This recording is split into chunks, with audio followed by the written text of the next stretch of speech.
목소리가 은혜 받는데 방해되시나요? 아니죠? 네, 은혜와 목소리는 비례하지 않습니다.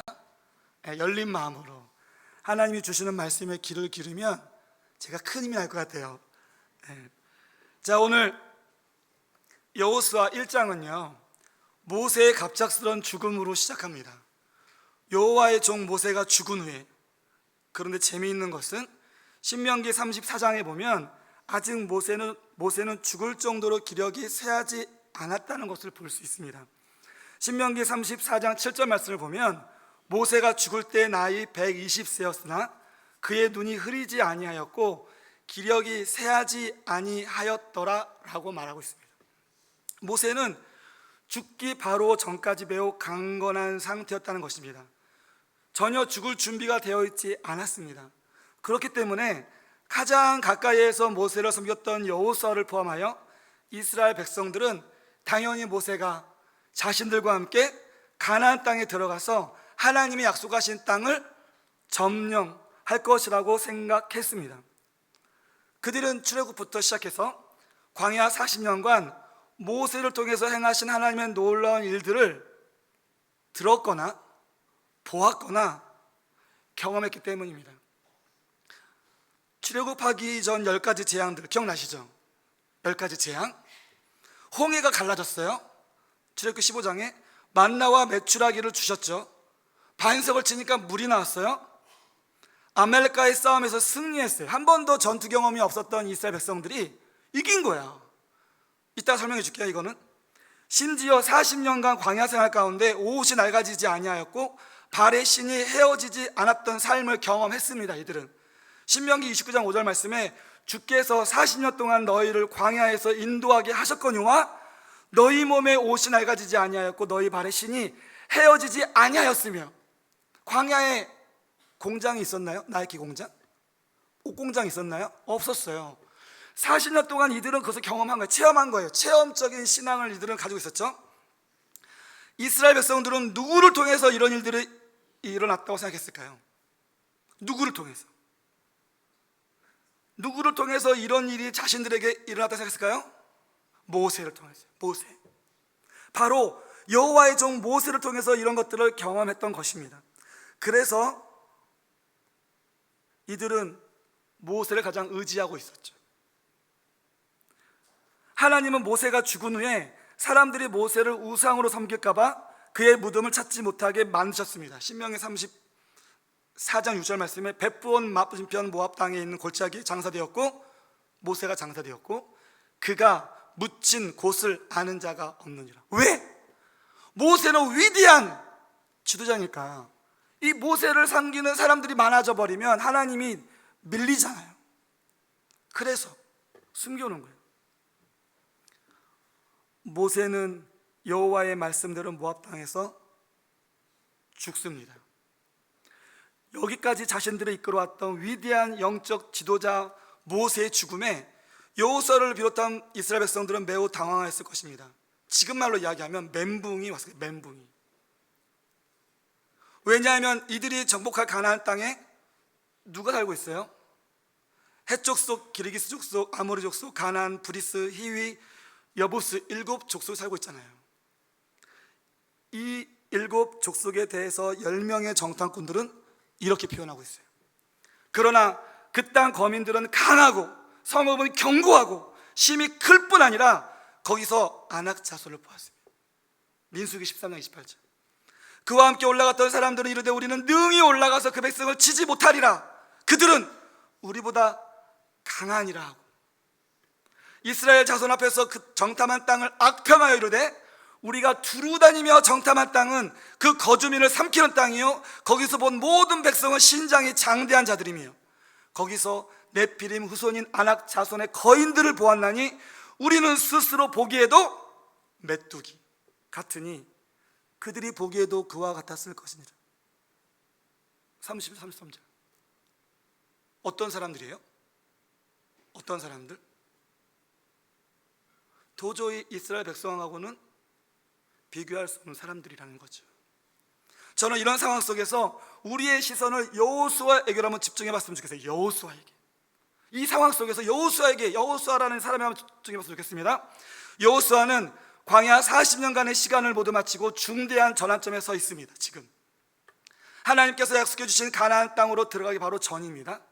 하지만 자신의 영적인 멘토이자 스승이었던 하나님의 종 모세가 죽었어요. 저는 오늘 본문을 묵상하면서 한번 상상해 보았어요.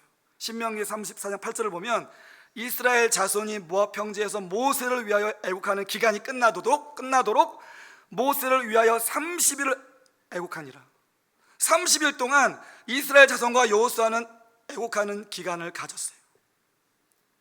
30일 동안 여호수아는 어떤 마음이었을까요? 여러분, 어떤 마음이었을까요? 여호수아는 어떤 마음이었을까요? 모세는 여호와께서 대면하여 아시던 자였다고 신명기 34장 10절에 이야기하고 있습니다. 이 위대한 영적인 리더가 한순간에 자신의 옆에서 사라져버린 거예요. 모세와 함께라면 가나안 땅을 충분히 점령할 수 있을 것이라고 여호수아는 생각했을 거예요. 출애굽하고 나서 첫 번째 싸움이었던 아말렉과의 전투 기억나시죠? 아까 말씀드렸잖아요. 아말렉과의 전투. 여러분, 이스라엘 백성들은요, 애굽의 노예였어요. 이집트에서 노예를 군사훈련 시킬까요? 여러분, 60만 명의 장정이었어요. 전체 인구 따지면 약 200만 명의 사람이었죠. 애굽의 가장 골칫덩어리였어요, 이 이스라엘 백성들. 그래서 장자를 죽이잖아요. 더 이상 자손이 번식하지 못하도록. 여러분, 그런 이 이스라엘 이 식민지 받고 이 지배를 받고 있는 이 사람들을 잘 훈련시킬까요? 아니에요. 근데 일단 나왔어. 광야로 나왔는데 누가 있어요? 앞에 아말렉이 있는 거야. 아말렉 족속이. 그래서 전쟁을 걸어와. 여러분, 무기가 있었을까요? 어땠을 것 같아요? 모세가 명령해요, 여호수아에게. 여호수아야, 네가 나가서 전쟁을 해. 그리고 모세가 산으로 올라가요. 모세가 손을 드니까 어떤 일이 벌어져요? 이겨요. 근데 사람이 팔이 아프잖아, 힘들잖아. 너래 내려오니까 전세가 역전돼. 그러니까 아론과 그 옆에서 어떻게 해요? 안 되겠다, 우리가 한쪽씩 팔을 잡죠. 들어올려요. 받치고 있어. 이 팔이 내려지지 않으니까 어떻게 돼? 전쟁이 이겨요. 여러분, 한번 상상해 보세요. 여호수아가 모세의 말대로 갔어요. 전쟁을 치르러 갔어. 근데 갑자기 이겨. 왜 우리가 이기지? 무슨 일이지? 봤더니 모세가 손을 들고 기도하고 있어. 근데 막 이길 것 같은데 갑자기 막 지구 전세가 막 역전되고 있어. 왜 그러지? 봤더니 손이 내려가고 있어. 여러분, 여호수아는요, 모세가 하나님 앞에 기도하는 것을 봤어요. 모세의 그 영향력을 여호수아는요, 경험했어요. 기도로 전쟁에서 승리할 수 있다는 것을 직접 체험한 게 여호수아예요. 엄청난 경험이었죠. 모세는 위대한 지도자, 영적인 지도자야. 여호수아는요, 이것을 부인할 수 없었어요. 근데 자신의 생각과 다르게 하나님 모세를 데려가세요.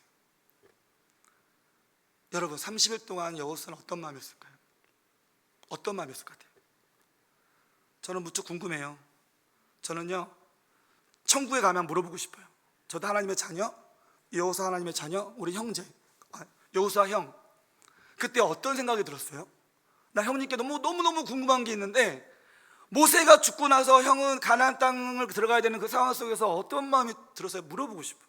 여러분, 맞잖아요. 형이잖아요. 하나님의 자녀, 형제. 모세도 저의 형님. 궁금해. 모세 형님은 또 어떤 마음이었을까? 그 땅을 바라보면서 40년 동안 달려왔잖아요. 어떤 마음이었을까? 이제 요단강을 건너면 그렇게 하나님이 나는 가고 싶지 않다고 막 했는데, 하나님이 너는 가야 돼. 하나님, 저는 입이 둔하여서 말도 못해요. 아니야, 내가 다 준비해 줄게 막 이랬잖아요, 처음에. 여러분 다 아시는 내용이잖아요. 이렇게 아멘 하고 있어요, 지금. 근데 그렇게 가기 싫다고 했는데 하나님이 떠밀려가지고 가가지고 광야생활 40년 동안을 진짜 엄청나게 막 진짜 힘든 고생을 하면서 이제 진짜 하나님이 450년 전에 아브라함에게 약속하셨던 가나안 땅 눈에 보여. 이제 이 강을 건너가면 돼. 근데 하나님이 막았어요. 모세야, 너는 갈 수가 없어. 모세도 어떤 마음이었을까요? 여러분, 우리가 아는 것처럼 여호수아는 모세 다음으로 하나님께서 세우신 위대한 탁월한 지도자였습니다. 그리고 이스라엘 백성들을 이끌고 갈 책임을 어깨에 짊어지게 되었습니다.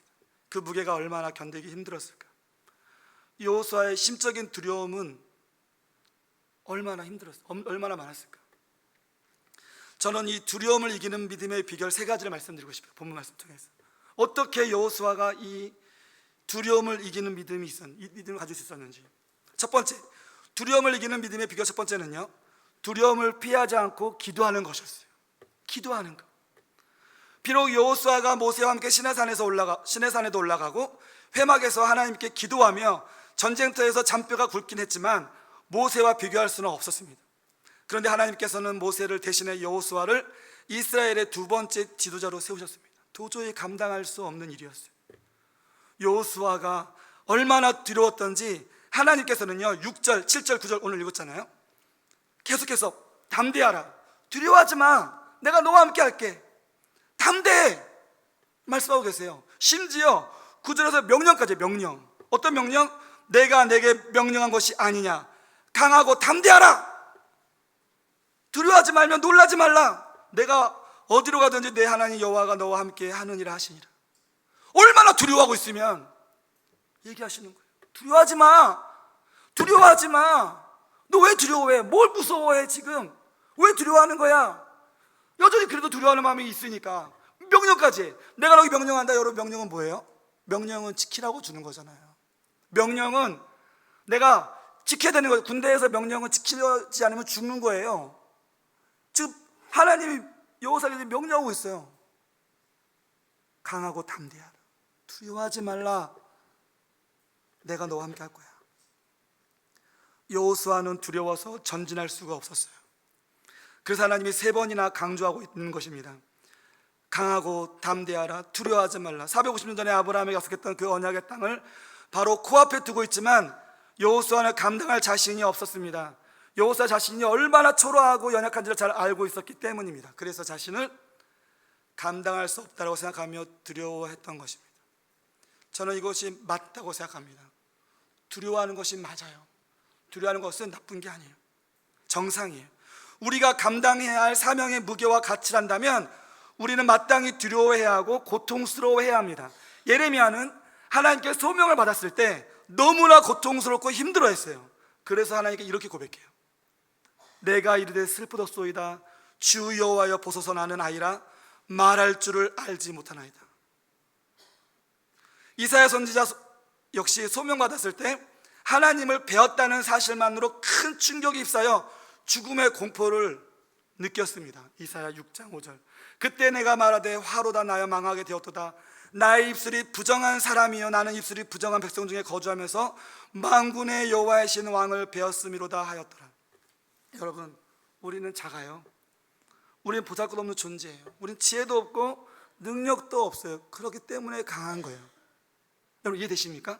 내가 강하면, 내가 가진 게 많으면 우리는 하나님을 멀리하게 돼 있어요. 사람이라는 것이.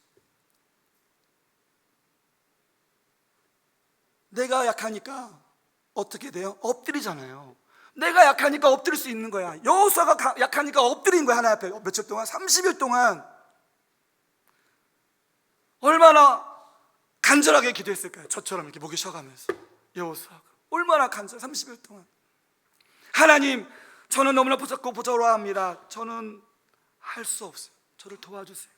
저를 붙들어 주시옵소서. 저는 어떻게 해야 할지 아무것도 몰라요. 주님, 간절히 기도합니다. 부디 저를 불쌍히 여겨주십시오. 여호수아의 두려움을 회피하지 않고 직면한 기도에 응답하신 하나님의 말씀이 바로 오늘 우리가 읽은 본문 말씀이에요. 그렇게 두려워하고 엎드려 기도하면서 하나님, 난 할 수가 없어요. 하나님, 저 좀 도와주세요. 나는 모세와 같은 그런 능력이 없잖아요. 다 아시잖아요. 도와주세요. 그랬더니 하나님 뭐라 말씀하시는 거예요? 그 기도에 응답하셔서 오늘 읽은 본문 말씀이면, 여호수아야, 두려워하지 마, 염려하지 마, 강하고 담대해. 왜? 내가 너와 함께 하잖아. 내가 너와 함께 하잖아. 우리 삶 속에 혹시 내가 해결할 수 없는 도저히 불가능한 것 같은 일들과 혹시 직면하고 있습니까? 그럼에도 우리는 결코 절망해서는 안 됩니다. 두려워하거나 여러분 회피하지 마십시오. 혹시 주변에 의지할 사람이 없고 나는 너무나 작고 초라하다고 생각하고 계신가요? 한 가지 분명한 것은 있습니다. 그것은 바로 여호와께서 살아계시고 나와 함께 하시겠다고 말씀하셨다는 것입니다. 심지어 떠나지도 않고 우리를 버리지도 않는데요. 영원토록 살아계신 하나님, 모든 만물을 창조하시고 역사의 주관자이신 하나님께서 오늘 우리와 함께 하십니다. 할렐루야. 우리가 믿고 의지했던 모세에게 우리는 돌이켜야 합니다. 우리의 자금에 절망하며 두려워했던 마음에서 돌이켜 기도하며 살아계신 하나님을 바라보아야 합니다. 왜? 그 하나님이 지금 나와 함께 하시니까. 여러분, 공기 눈에 보여요? 공기를 보는 사람이 있어요? 와, 공기가 오늘 맑아 라고 얘기하잖아요. 맑은 공기를 본 사람이 있어요? 여러분, 공기는 눈에 보이지 않잖아요. 우리가 어떻게 알아요?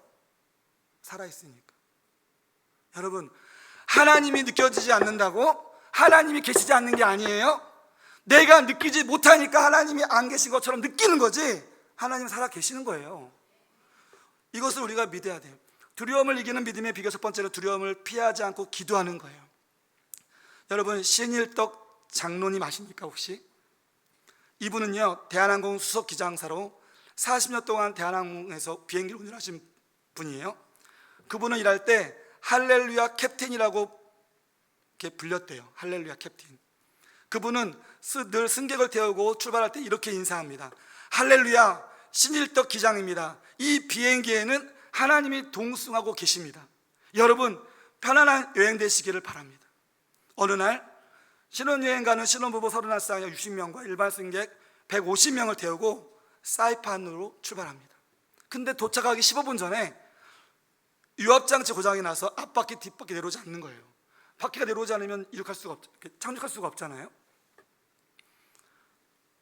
기름이 떨어지면 또 위험하잖아요.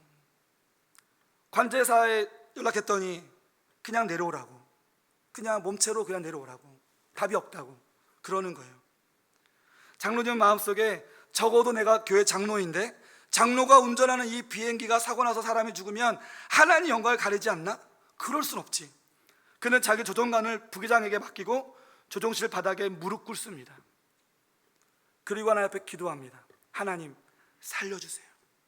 장로가 운전하는 비행기가 고장나면 이게 말이 안 되지 않습니까? 얼마나 기도했는지 몰라요. 간절하게 기도했어요. 하나님 도와주세요. 그리고 그 내리 속에 하나님께서 말씀하셨어요. 두려워 말라, 내가 너와 함께 함이라. 놀라지 말라, 나는 내 하나님이 됨이라. 내가 너를 도와주리라. 그는 마음의 응답을 받고 옆에 있는 부기장에게 이야기했어요. 여보게, 이제 한번 수동으로 조작해봐. 유압장치를 한번 조작해봐. 손으로 유압장치를 움직이는데 움직이기 시작했대요.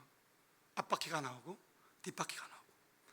관제소에 연락했더니 세상에 그런 일이 어디 있냐고, 이상한 소리 하지 말라고, 그냥 착륙하라고 뭐 이랬다는 거예요. 바퀴를 다 펴고 안착한 후에 기내방송을 통해 그 사실을 알렸을 때 그 안에 있던 수많은 사람들이 환성을 들으며 서로 감격하며 포옹하며 기뻐했대요. 근데 가장 놀랐던 사람은 누구였을까요? 누구였을까요? 가장 놀랐던 사람은 부기장. 왜냐하면 지금 같이 있잖아요. 같이 안 돼, 이게 안 돼. 오, 기장님 이게 안 되는데요. 야, 왜 안 돼? 해봐봐. 안 되는데요. 확인했어 안 했어? 했는데요. 근데도 안 돼요. 야, 몇 분 남았어? 15분이요. 오, 15분 큰일 났다. 근데 갑자기 기장이, 야, 부기장 일로 와. 너 여기 앉아. 네가 운전해. 에? 뭐 운전이요? 그 네가 해. 그럼 뭐 하시려고요? 기도할게. 왜? 기도? 크리스찬이 아니었대요. 부기장이. 황당하잖아요. 아니 지금 고치던지 뭐가 해야 되는데 갑자기 기도한다고 그러니까 기도를 막 해. 근데 갑자기 조작해버려요. 부기장은 이상했어요. 근데도 했어. 근데 나온 거예요. 부기장이요, 기장한테 물어봤어요. 장로님, 아니 기장님, 정말 그 기도에서 기장님이 기도해서 바퀴가 빠진 겁니까? 물어봤대요. 장로님이, 아니요 보게, 아까 옆에서 다 보고 있지 않았나? 못 믿겠나? 하나님이 하신 거예요. 여러분, 두려움에 직면했을 때 하는 우리의 기도가, 여러분, 이런 일이 우리 가운데, 우리 삶 가운데 일어나지 말라는 법이 있을까 없을까요? 장로님이 믿는 하나님과 우리가 믿는 하나님이 다르신가요? 우리가 해야 될 것은요, 두려움에 직면하는 기도라는 거예요. 여러분 두려워만 하지 마세요. 아이고 주여. 하지 마세요. 기도하세요. 두 번째, 두려움을 이기는 믿음의 비결 두 번째는요, 하나님의 말씀을 가까이 하는 삶을 살아가는 거예요. 우리 너무 잘 아는 말씀, 매 주일마다 목사님이 광고 시간 맨 처음에 뭐라 말씀하시죠? 여러분 한 주간 말씀 읽으셨나요? 큐티하셨나요? 우리가 신앙생활하면서 지금까지 너무나 많이 들었던 말씀 뭐예요? 말씀 읽어라. 하나님 말씀을 가까이 하세요. 여러분 지금 찔리시죠? 저도 찔려가지고 지금. 여호와의 종 모세가 죽은 후에 여호와께서 모세의 수종자 눈의 아들 여호수아에게 말씀하여 이르시되, 모세가 죽었고 나서 하나님이 여호수아에게 말씀하셨어요. 우리가 이것을 주목해 봐야 돼요. 지금 여호수아는 뭐하고 있어요? 두려움 속에서 기도하고 있잖아요. 여러분, 기도가 나쁜 게 아니에요. 기도는 너무 중요해. 하지만 부족해. 기도만으로는 부족해. 무엇이 더해져야 하냐면 바로 하나님의 말씀이에요. 하나님의 말씀. 하나님께서 말씀하시자 드디어 새로운 역사가 시작이 되어지죠. 여호수아 앞에. 우리가 주의를 하면서 항상 잊지 말아야 할 일은 바로 하나님의 음성 듣기입니다. 하나님의 음성 듣기. 우리가 굳이 창세기 1장으로 돌아가지 않아도 돼요. 여러분, 하나님의 말씀은 창조의 원천이었고 존재의 이유와 목적이었어요. 우리의 모든 삶은 하나님의 말씀을 듣느냐 듣지 않느냐에 따라 결정되어집니다. 하나님의 말씀을 듣느냐 듣지 않느냐. 여호수아 1장은 앞으로 전개될 영적 전쟁에서 승리하는 비결이 무엇인지 알려주고 있어요. 그것은 단 하나였어요. 7절 8절을 좀 더 이해하기 쉽게 현대어 성경으로 제가 읽어드릴게요. 너는 굳세어라, 용기를 내어라. 나의 종 모세가 너에게 준 모든 율법을 하나도 소홀히 하지 말고 정성껏 지켜라. 그러면 내가 어디로 가든지 성공할 것이다. 이 율법책을 항상 읽고 밤낮으로 묵상하며 그 가운데 기록된 것을 하나도 빠짐없이 지켜라. 그래야 내가 잘 되고 성공할 것이다. 영적 전쟁에서 승리하는 비결은 무엇입니까? 하나님 말씀에 순종하는 삶, 즉 모세를 통하여 전하여준 율법을 지키는 거였어요. 여러분, 이 말씀을 들으면 떠오르는 성경 구절이 있죠. 다 있으시죠? 시편 1편 1절 3절 말씀. 복 있는 사람은 악인들의 길을 따르지 아니하며 죄인들의 길에 서지 아니하며 오만한 자들의 자리에 앉지 아니하고 오직 여호와의 율법을 즐거워하여 그의 율법을 주여로 묵상하는 자로다. 그는 시냇가에 심은 나무가 철을 따라 열매를 맺으며 그 잎사귀가 마르지 아니한 같으니 그가 하는 모든 일이 다 형통하리로다. 시편 1편은 이스라엘 백성들이 바벨론 포로에서 돌아와 자신들의 과거를 되돌아보면서 실패의 원인이 무엇인가를 깊이 고민하며 얻은 결론이었어요. 실패가 뭐였다고요? 여호와의 말씀을 이들이 잃어버린 거예요. 그래서 포로가 된 거예요. 하나님을 떠났던 이들이 결과적으로 포로가 되어져 버린 거예요. 진정한 성공의 비결, 방법은 하나님의 말씀을 묵상하는 것에 있습니다. 여러분, 우리가 비록 작음에도 불구하고 두려움에서 승리할 수 있는 비결은 하나님의 말씀을 가까이 하는 삶입니다. 너무나 잘 알고 있어요. 왜 잘 알고 있을까요? 왜 많이 들었을까요? 가장 중요하니까. 2016년에 완공된 잠실에 있는 롯데월드 타워의 건축 기술은 최고로 가득하다고 합니다. 123층에 555m. 롯데월드 타워의 무게는 75만 톤, 서울 시민 전체를 합한 무게와 같다고 합니다. 때문에 이 무게를 충분히 지지하기 위해 땅속 38m 깊이의 단단한 안반층에 직경 1m, 길이 30m의 콘크리트 파일 108개를 시공하여 지반을 더욱 튼튼하게 보강했다고 합니다. 이렇게 강화된 지반 위에 축구장만한 크기의 고강도 콘크리트 덩어리로 기초를 시공했다고 해요.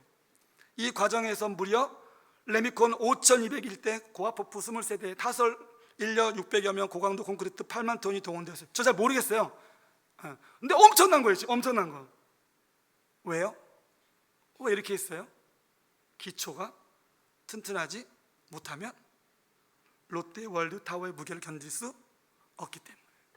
여러분, 하나님의 말씀을 우리가 기초를 깔지 않으면 우리는 세상에서 이길 수가 없어요. 우는 사자와 같이 두루 삼킬 자를 찾는 게 누가 그래? 성경은 누가 그랬어요? 사단이라고 했어요. 사단. 여러분, 신앙생활하는 것을 가장 싫어하는 게 누굴까요? 사단이잖아요. 하나님과 가까이 하는 것을 가장 싫어하는 사람이 싫어하는 게 누굴까요? 사단이잖아요. 우리를 내버려 둘까요? 내버려 두지 않아요. 가만두지 않아요. 우리가 하나님 말씀의 기초를 튼튼히 하지 않으면 우리는 넘어질 수밖에 없어요. 쓰러질 수밖에 없어요. 두려움을 이기는 믿음의 비결, 그 두 번째는 하나님의 말씀을 가까이 하는 삶을 살아가는 것입니다.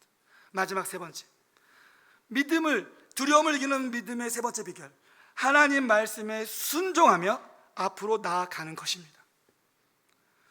하나님은 세 가지 동사를 사용해서 여호수아에게 명령하고 있어요. 세 가지 동사.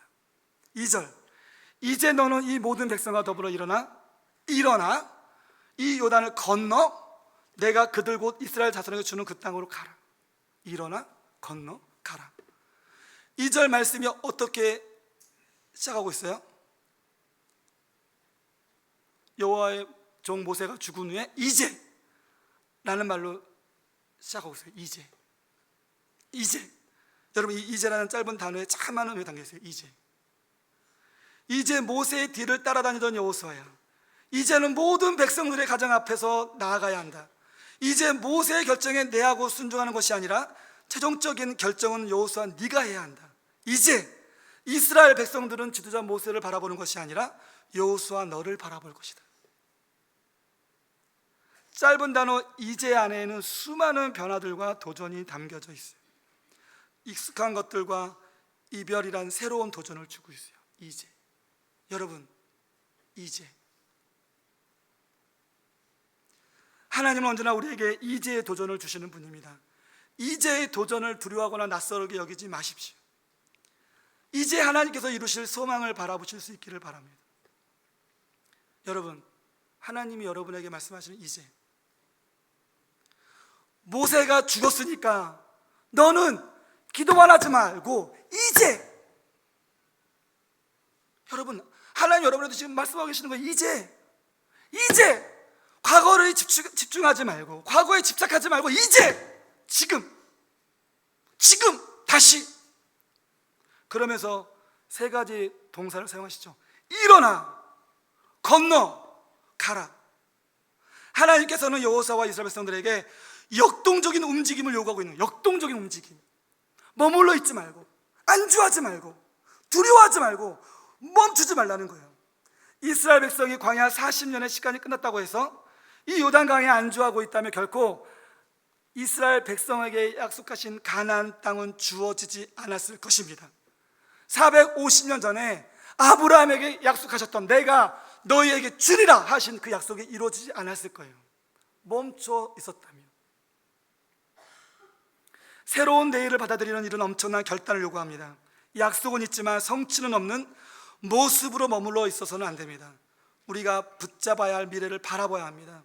하나님께서 주실 새 소망을 향한 도전이 있어야 합니다. 이어서 3절에 보면 너희 발바닥으로 밟는 곳은 모두 내가 너희에게 주겠다 라고 말씀하고 있어요. 우리가 얻을 땅은 우리가 직접 가서 발로 밟아야 한다는 것입니다. 즉 믿음으로 순종하며 나아가야 한다는 것입니다. 하나님이 말씀하시면 아멘 하고 머물러 있지 말고 움직여야 한다는, 움직여야 돼. 하나님은 우리를 통해서 일하세요.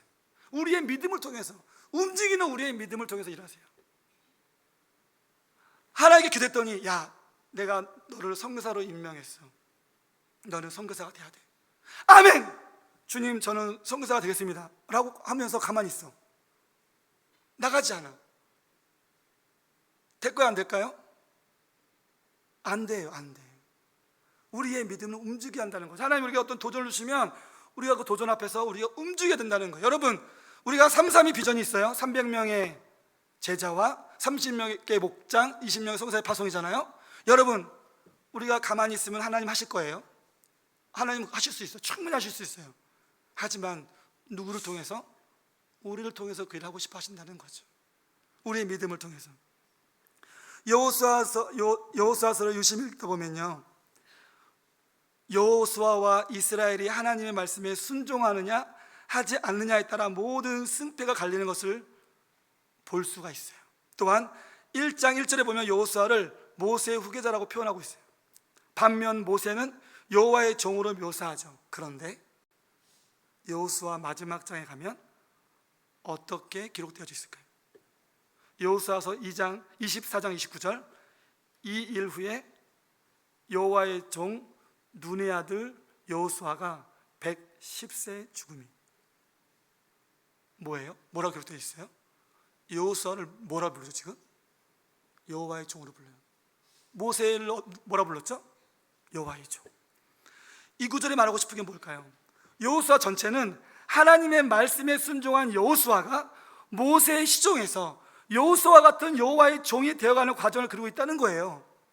그렇게 그것은 바로 두려움을 이기는 믿음을 가지고 순종한 결과라는 거죠. 여호수아가 요단강 앞에서 머물러 있었다면 하나님이 종이라고, 하나님의 종, 여호와의 종이라고 여호수아가 불림 받을 수 있었을까요? 하나님 말씀에 순종하였던 여호수아, 하지만 그 과정이 쉽지 않았잖아요.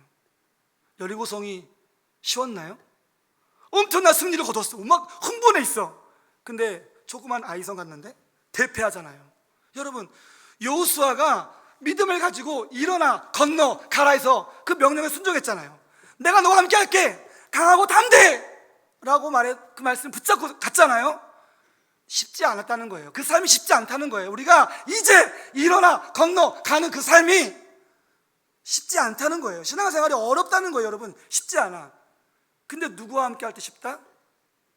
하나님과 함께 할 때. 여호수아가 포기하지 않고 하나님 말씀을 붙잡고 살았더니 그 여호수아의 마지막이 여호와의 종으로 불림 받잖아요.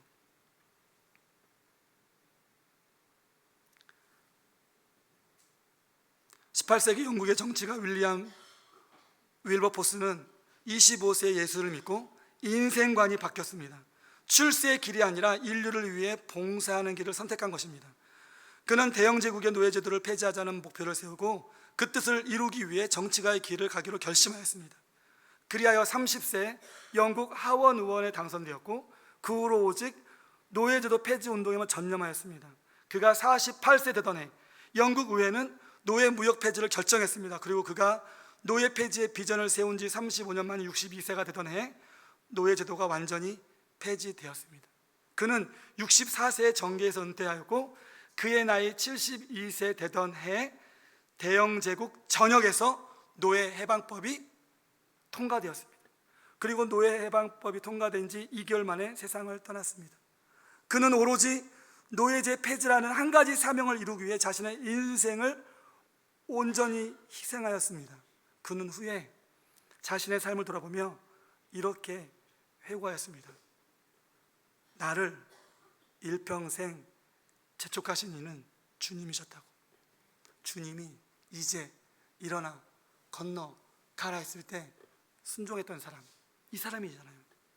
하나님은 이제 우리에게도 일어나 건너 가라고 말씀하십니다. 여러분, 우리가 하나님 말씀에 순종하며 어디에서 지금 일어나야 될까요? 지금 어디에서? 우리의 삶은 어디를 건너가야 할까요? 우리는 어디를 향해 나아가야 할까요? 하나님 말씀에 순종하며 우리의 삶을 돌아보는 한 주가 됐으면 좋겠습니다. 두려움을 이기는 믿음의 비결 3가지를 말씀드렸습니다. 두려움을 피하지 말고 기도하는 것, 하나님의 말씀을 가까이 하는 삶, 하나님 말씀에 순종하며 앞으로 나아가는 삶. 한 주간도 두려움 속에서 승리하는 삶을 살기를 기도합니다. 같이 한번 찬양할까요?